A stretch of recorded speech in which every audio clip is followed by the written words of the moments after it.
everybody, and welcome back to Music Impossible.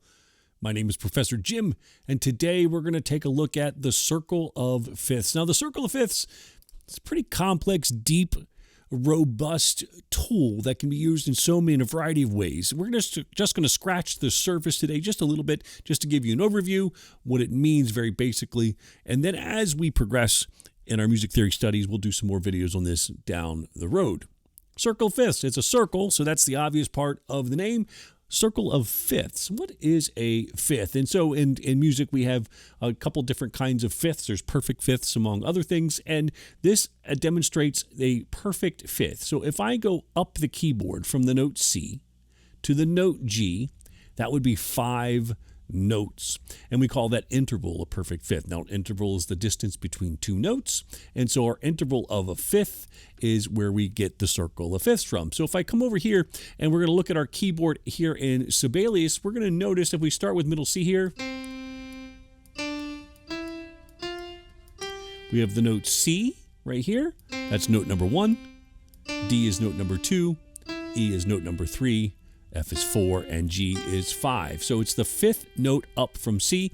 That's the fifth. Oh, and by the way, let's go up 5 more notes. 1, 2, 3, 4, 5. That's a D.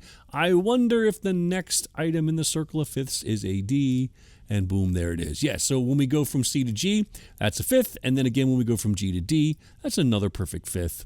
And so as you continue to go around the circle, you continue to go up a perfect fifth.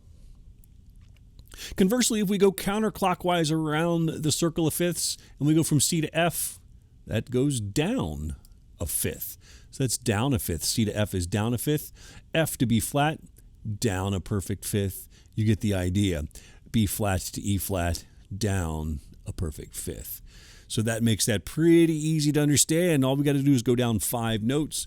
If you don't know what perfect fifths are right now, just take my word for it. There's a way to figure that out on another day, on another video. Also, the last thing I'll show you here in the circle of fifths, if we start here in the key of C, or key of C right there, and as we go up our fifths to G and D and so forth, A and then E and B, we're also adding 1 sharp to our key signature. So when I go from the key of C to the key of G, that becomes 1 sharp, and that's F sharp. When I go from the key of G to the key of D, I go up another fifth, and I add 1 more sharp. And every time I go around, I'm adding a sharp. And conversely, when I go counterclockwise down my perfect fifths, I'm adding a flat every time I go. Now, if you don't know how to read key signatures yet, that's okay. Just take in the information. We'll have another video on key signatures coming up real soon. And there's so much more to learn, as well. Also the relative minors that are listed here and how to use the circle of fifths melodically in your melodies that you write and harmonically in the harmonies that you write. There's some great songs out there that feature the circle of fifths. We'll get into that another time.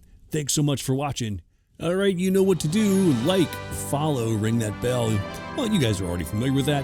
That helps us bring these lessons to you free of charge for now and forever in the future. Have a great rest of your day.